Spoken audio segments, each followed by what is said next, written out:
Today on BRStv's 52 FAQ, which comes first, the skimmer or the fuge?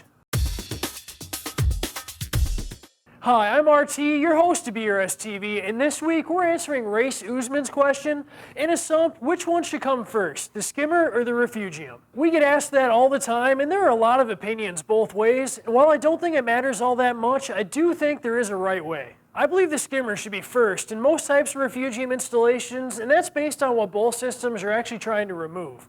They're removing different elements from the water, and for the most part, really not competing with each other, so it shouldn't matter all that much, with a couple of common exceptions. A protein skimmer is designed to remove organic waste before it has a chance to break down into phosphate and nitrogen compounds.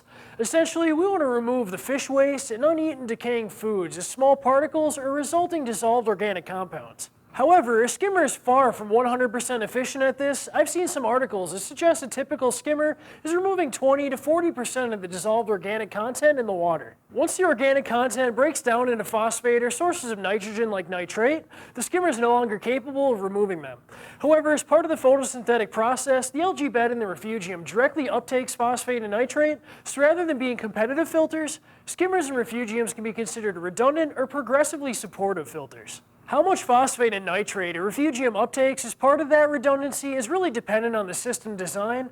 Basically, the more macroalgae you grow, the more nitrate and phosphate will be captured in its biomass. The size of the refugium and resulting algae bed is one limiting factor, but in most aquariums, the single biggest limiting photosynthetic factor for plant growth is light. So while a common $5 spiral compact fluorescent bulb will produce some growth in the macroalgae bed, it's probably 1% of the photosynthetic energy that's coming from the few hundred to few $1,000 lights over your display tank. The goal is really for the algae in the fuge to outcompete the algae in the tank for nutrients, so putting some thought into selecting a light with the proper spectrum and intensity to support fast, vegetative growth will likely result in significantly more growth and resulting nutrients removed than focusing on just the fuge's size. So if the supportive nature of how a fuge and skimmer work together, but in different stages of decayed food and waste, means that there's little to no impact based on which one comes first, why did we suggest the skimmer first if that's possible? Well, the first one is algae like Chaeto tend to form a thick mat and ends up functioning like a mechanical filter pad where all the food, waste, and detritus get caught in a thick mat of algae.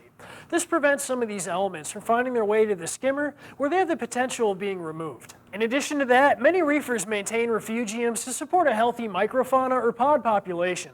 In theory, having the skimmer after the fuge means some portion of the pods will get sucked into the skimmer. While that's likely only a small portion, and of that only a fraction will be harmed, it would probably be somewhat better if the skimmer was before the fuge. With that said, you're going to find a vast majority of available sump designs put the fuge first because the fuge chamber tends to be deeper than all of the other sump chambers. It's by far easier to design and assemble with the deepest part of the sump first. Most of the sump designs with a fuge after the skimmer will either be shallow, bypass design, or incorporate a pump to feed them. If you're interested in learning more about skimmers or refugiums in general, do yourself a favor and check out Week 27, Refugiums, utilizing algae for a thriving reef tank, and Week 17, Protein Skimmers, selecting and tuning the best. If you found this FAQ valuable, subscribe because we release multiple reefing videos like this one every week. See you soon with the next 52 FAQ.